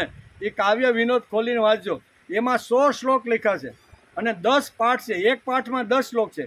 એનો પહેલો શ્લોક છે કાવ્ય શાસ્ત્ર વિનોદેન કાલો ગચ્છતિ ધીમતામ વ્યસનેન ચ મૂર્ખાણામ નિંદ્રયા કલહે નવા. પહેલો શ્લોકની અંદર બોલ્યું કાવ્ય શાસ્ત્ર ને વિનોદ. માણસને ભગવાને સ્વતંત્ર મન અને બુદ્ધિ આપ્યા છે અને સ્વતંત્ર મન બુદ્ધિ આપ્યા પછી એ માણસને લાગે કે મારે ઉર્ધ્વ ગતિમાં જવું છે તો એ આ 3નો અભ્યાસ કરે. ઉર્ધ્વ ગતિમાં જેને જવાનું હોય કાવ્ય શાસ્ત્ર અને વિનોદ. સમય બધા જ પાસે છે, 24 કલાક બધા પાસે છે. 24 કલાકની અંદર મારો જે ફાજલ સમય જે પડ્યો છે એ હું ક્યાં વાપરું છું? 1-2 કલાક આખા દિવસમાં તો આપને એવી મળતી છે કે જે આપણે ક્યાં કાઢશું ભાઈ સમય? બાલુ બાપા આજ શું છે, શનિ રવિ છે, તો હવે આજે શું કરશું? આવું થાય કે ન થાય? તો એ સમય જો આપણે જો કાઢવાનો હોય તો અહીંયા બહુ સરસ રીતે કાવ્ય વિનોદમાં આપણા પૂર્વજોએ બહુ સરસ આ અભ્યાસ લખી રાખ્યો કે જે સજ્જન છે, જેને ઉર્ધ્વ ગતિ છે અથવા બ્રહ્મલોકની જેને પ્રાપ્ત કરવાની છે ને, આવો જીવ જ્યારે આ જગતની અંદર આવે છે ત્યારે એનું મન કાવ્ય શાસ્ત્ર ને વિનોદ, કાં તો કવિતા બનાવે, કવિતા ગાય, ભજન ગાય, કીર્તન ગાય, અને કાં તો શાસ્ત્ર, પછી રામાયણ છે, ભાગવત છે, મહાભારત છે, ગીતા છે, ઉપનિષદ છે, એ શાસ્ત્રનો અભ્યાસ કરે અને એમાંથી નિવૃત્ત થઈને ઠાયકો પાયકો 2-4 કલાક વાંચ્યું હોય પછી એને વિનોદ કરવાનું પણ થોડુંક મન થાય કે નહીં, તો વિનોદ પણ કરે. એટલે કાવ્ય શાસ્ત્ર અને વિનોદ આ 3 ઉર્ધ્વ ગતિના સાધન છે. પણ શાસ્ત્રકારોએ બીજી લીટીમાં લખી નાખ્યું છે કે અધોગતિ તરફ લઈ જનાર બીજા પણ 3 આવી રીતના સાધનો છે એ બીજી કડીમાં લખ્યા. કાવ્ય શાસ્ત્ર વિનોદેન કાલો ગચ્છતિ ધીમ. કાળ તો પોતાનું કામ કાલો ગચ્છતિ ધીમતા. કાલ એટલે કાળ, ગચ્છતિ એટલે જાય છે, અને ધીમતા એટલે રાહ કાંઈ તમારી જોતું.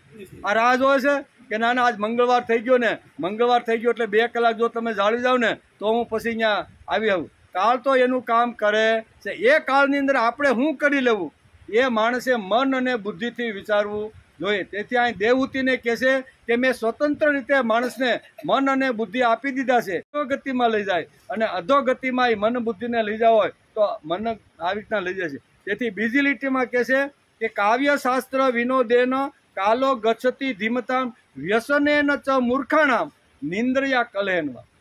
સજ્જન લોકો પોતાનો લીકેજ જે સમય છે એ કાવ્ય શાસ્ત્ર અને વિનોદમાં વાપરે છે, અને મૂર્ખ લોકો જે અધોગતિ તરફ જે વળેલા છે એ પણ 3 જગ્યાએ સમય વાપરે છે. ક્યાં? કાવ્ય શાસ્ત્ર વિનોદેન કાલો ગચ્છતિ વ્યસનેન. કાં તો વ્યસનમાં પડ્યો છે, દારૂ પીએ, આ મોટલા ઉપર બેઠો માવા સોળતો હોય, બીડીના ધુમાડા કાઢતો હોય, વ્યસનની અંદર 2-3 કલાક બાકડા ઉપર બેસીને પસાર કરતો. વ્યસનેન ચ મૂર્ખાણા. મૂર્ખ લોકોને મળેલો જે સમય છે એ વ્યસન, કાં તો નિંદ્રા અને કાં તો આળસ, આ 3ની અંદર પસાર કરે છે. આ 3ની અંદર જે માણસ આવી રીતનો પસાર કરે છે, ભગવાને સરસ મજાની અહીંયા આગલા શ્લોકમાં કીધું કે 11 પ્રકારની જે ઇન્દ્રિયો છે, 5 જ્ઞાનેન્દ્રિય, 5 કર્મેન્દ્રિય અને 11મું મન, એ 11 મનનું વલણ કાવ્ય શાસ્ત્ર અને વિનોદ તરફ જો આ ઇન્દ્રિયોનું વલણ હોય તો એ ઉર્ધ્વ ગતિ પામે છે. અને એ જ 11 ઇન્દ્રિયોનું વલણ જો આવી રીતનું નિંદ્રાની અંદર, વ્યસનની અંદર, આળસની અંદર હોય તો એ અધોગતિના માર્ગે લઈ જાય છે. બહુ સરસ રીતે અહીંયા કપિલ ભગવાન બહુ સરળ અને સીધી રીતે માતા દેવહૂતિને અહીંયા સાંખ્ય શાસ્ત્ર જ્ઞાન કેટલું છે, ઘણા કે ને ભાઈ તો ઊંડું જ્ઞાન છે, સાંખ્ય શાસ્ત્ર અમને સમજાય, આમાં સમજવાનું ક્યાં અઘરું છે? બહુ સરળ અને સહેલી ભાષાની અંદર શાસ્ત્રકારો આપને સમજાવવાનો પ્રયત્ન કરે છે. તેથી આ શ્લોકની અંદર કહે છે કે ઉર્ધ્વ અને અધોગતિ મેં તમને સમજાવવાનો પ્રયત્ન કર્યો. એવા દ્રષ્ટાંતો પણ આવ્યા. જીવનું દ્રષ્ટાંત આપીને કીધું કે આવી રીતના યમદૂતો લઈ જાય છે અને કેટલી યાતનાઓ આપે છે, એ અધોગતિનો માર્ગ છે. અને આવી રીતના જે યોગીઓ છે એ મારી અંદર રત રહે અને મારું સ્મરણ, મારી ભક્તિ, મારા ગુણગાન જે ગાય છે એ ઉર્ધ્વ ગતિમાં, એનું પણ આ 2 અધ્યાયની અંદર બહુ સરસ વર્ણન કર્યું છે. એમ અત્યારે માતા દેવહૂતિને કહે, માતાની મેં તમને આ જ્ઞાન ઉપદેશ આપ્યો છે તેને તમારે દુષ્ટ, દુર્નીત અને વિનયશૂન્ય, ઘમંડી, દુરાચારી અને ધર્મ ત્યજી એટલે કે દંભી મનુષ્યોને તમારે સંભળાવો નહીં. આ લાલ લાઈટ પણ જાતા જાતા અહીંયા કપિલ ભગવાન કહે છે કે મેં તમને આ જે સંદેશ આપ્યો છે ને આટલા લોકોને તમારે નહીં કહેવું. કેટલા જેમ ભગવાને ગીતાના 18મા અધ્યાયમાં અર્જુનને કીધું છે કે મારો ને તારો સંવાદ તારે આટલા લોકોને નહીં કહેવાનો અને આટલાનો કહેવાનો. એ જ વાત અહીં ભાગવતકાર વેદવ્યાસે પણ આ જ લખ્યું છે. એટલે આપણે કહીએ ને કે ગીતાનું જે દોહન છે, અહીંયા તત્વજ્ઞાનનું જે દોહન છે, શાસ્ત્રોનું જે દોહન છે ને એની અંદરથી વેદવ્યાસે લઈ અને આ 18,000 શ્લોક આ ભાગવતની અંદર મૂકી દીધા છે. જે ગીતાની વાત છે એ જ વાત અહીંયા અક્ષરશ અહીંયા કપિલ ભગવાન અત્યારે માતા દેવહૂતિની કે શું કહે છે કે જે દુષ્ટ લોકો હોય અને સાંભળવાની ઈચ્છા કોઈ દી કરતા ન હોય, તમે પાસે બેસો અને સારી વાત કરો એટલે એ ઉઠીને ભાગે ને એવા લોકોને ક્યારેય તમારે મેં તમને જે તત્વજ્ઞાન કીધું છે ને એ તત્વજ્ઞાન તમારે કોઈને કહેવાનું નથી એમ કે. પછી દુરાચારી હોય, દંભી હોય, બરોબર, અને સાંભળવા ન માગતો હોય ને એને ક્યારેય આવું જે છે એ સોનાના પાત્રમાં અમૃત તમારે કોઈ દી પીરસવું. આ બધું અમૃત છે, બરોબર ને, એની સોનાનું પાત્ર છે. સોનાના પાત્રમાં જેમ અમૃત શોભે અને એની કિંમત વધે એમ આવું જે જ્ઞાન છે કોને તમારે કહેવું? મારી ભક્તિ કરતો હોય, મને સાંભળવા માગતો હોય, મારા ગુણોનું વિવરણ કરતો હોય અને જિજ્ઞાસા જેની વૃત્તિ હોય કે મારે સાંભળીને પણ મારે ઉર્ધ્વ ગતિ તરફ વળવું છે, આવા લોકોને કહ્યું. 2 શ્લોકોની અંદર અહીંયા વેદવ્યાસે લખ્યું છે અને માતા દેવહૂતિને અત્યારે કોને કહેવું અને કોને ન કહેવું આ 2 શ્લોકની અંદર સુંદર મજાનું વર્ણન કર્યું છે. પછી આગળ કહે છે જે વિષય લોલુપ હોય, ઘરમાં આસક્ત હોય, મારો ભક્ત ન હોય અથવા મારા ભક્તનો જે દ્વેષ કરનારો હોય તેને પણ આ જ્ઞાનનો તમારે ક્યારેય ઉપદેશ આપો નહીં. આ માતા દેવહૂતિને કે આવા લોકોને તમારે આપો ને, કારણ કે તમારી વાણી છે ને એ વેખરી બની જાય. આવા લોકોને ગમે એટલું માથે પાણી રેડો તો એમાં કાંઈ ફેર પડે નહીં. કોલસા ઉપર ગમે તેટલું પાણી રેડો તો એ કોલસો કાંઈ શું કહેવાય સ્વચ્છ અને શુદ્ધ થાય નહીં. જે અત્યંત શ્રદ્ધાળુ હોય, પછી આ શ્લોકમાં કેવું કોને તમારે? જે અત્યંત શ્રદ્ધાળુ હોય, ભક્ત હોય, વિનયી હોય, બીજાઓ પ્રત્યે દોષ દ્રષ્ટિ નહીં રાખનાર, બધા પ્રાણીઓ સાથે મિત્રતા રાખનારો, ગુરુની સેવામાં તત્પર, બ્રહ્મ વિષયોમાં અનાસક્ત, શાંત ચિત્તનો, મત્સર વિનાનો અને પવિત્ર ચિત્તનો હોય તથા મને પરમ પ્રિયતમ માનનારો હોય તેને આ જ્ઞાનનો ઉપદેશ તમારે અવશ્ય આપવો. પાછો હું ભાર દીધો છે, અવશ્ય આપો. આવા જે લોકો છે એને તો તમારે આ જ્ઞાન એની પાસે બેસીને તમારે કરવાનું છે. એટલે કે એને અવશ્ય આપો. જે મનુષ્ય મારામાં ચિત્ત જોડીને આ જ્ઞાન ઉપદેશનું એકવાર પણ શ્રદ્ધાપૂર્વક શ્રવણ અથવા કથન કરશે તે મારા પરમ પદને જ પામશે. આમ અહીંયા બહુ સરસ રીતે આ 32મા અધ્યાયની અંદર 3જા સ્કંદની અંદર અહીંયા ભગવાન કપિલે અહીંયા સાંખ્ય એટલે જ્ઞાનનો ઉપદેશ માતાને આપ્યો છે. ઇતિ શ્રીમદ ભાગવતે મહાપુરાણે પારમહંસ્યા સંહિતાયા તૃતીય સ્કંદે કાપિલયે કલે કે 300 3જા સ્કંદ અંતર્ગત કપિલેય ઉપાખ્યાનમાં 32મો અધ્યાય સમાપ્ત થયો. 32મા અધ્યાયની અંદર આ ઠાંસીને અહીંયા વેદવ્યાસે અહીંયા કપિલ ભગવાનના મોઢેથી તત્વજ્ઞાનનો નિચોડ માતા દેવહૂતિને સંભળાવ્યો છે કે આટલું જો જ્ઞાન માણસને થઈ જાય ને તો એ માણસ બ્રાહ્મણ હોય, ક્ષત્રિય હોય કે વૈશ્ય હોય, બરોબર ને, તો એ મારા પરમ તત્વને પામી શકે છે. આ બધી જ વાતો બહુ સરસ આ 32મા શું કહેવાય અધ્યાયની અંદર વેદવ્યાસે લખી છે. બરોબર, ટાઈમ ફૂલ થઈ ગયો. આવતીકાલે 33મો અધ્યાય, આના 33 અધ્યાય છે. આવતીકાલે છેલ્લો અધ્યાય ને પછી આપણે 4થા સ્કંદની અંદર પ્રવેશ કરવાનો છે. ધીમે ધીમે ભગવાન બાલકૃષ્ણ તરફ આપણી ગતિ થવાની છે. પણ એ ભગવાને આગળ જ આપણે શરૂઆત કરી ને કે ભગવાનની લીલા એટલે કે ભગવાનના જે અવતારો થયા, જે ગુણો થયા એ બધી લીલાઓ જ કહેવામાં આવે છે. ખાલી 11 વર્ષને 52 દિવસ ખાલી ગોકુળ મર્યા એટલી પૂરતી લીલા નથી. આ લીલા જ કહેવાય ને. આટલું સાંખ્ય શાસ્ત્રનું તત્વજ્ઞાન એ માતા દેવહૂતિને નિમિત્ત બનાવીને આપણા સુધી પહોંચાડવાનો કપિલ ભગવાને પ્રયત્ન કર્યો. આ બધું કોના માટે છે? ઘરમાં પડ્યું નથી રહેવું કોના માટે છે? એ વખતે જીવને તો જે થયું હોય છે એ થયું છે, પણ આ બધું જ્ઞાન આપણા માટે છે. તેથી જે અવતારોએ જે વાતો જે એના ગુણો છે એ બધી એની લીલાઓ છે. તેથી એક એક જે અવતારો આવવાના છે એ બધાની લીલાઓ સાંભળવાનો આપણે બધા પ્રયત્ન કરશું. આવતીકાલે જ્યારે આપણે મળશું ત્યારે છેલ્લો 33મો સર્ગ, બરાબર, અધ્યાય, એમાં દેવહૂતિ ને તત્વજ્ઞાન તથા મોક્ષ પદની પ્રાપ્તિ થઈને બ્રહ્મલોકમાં દેવહૂતિ પણ જતી રહે છે.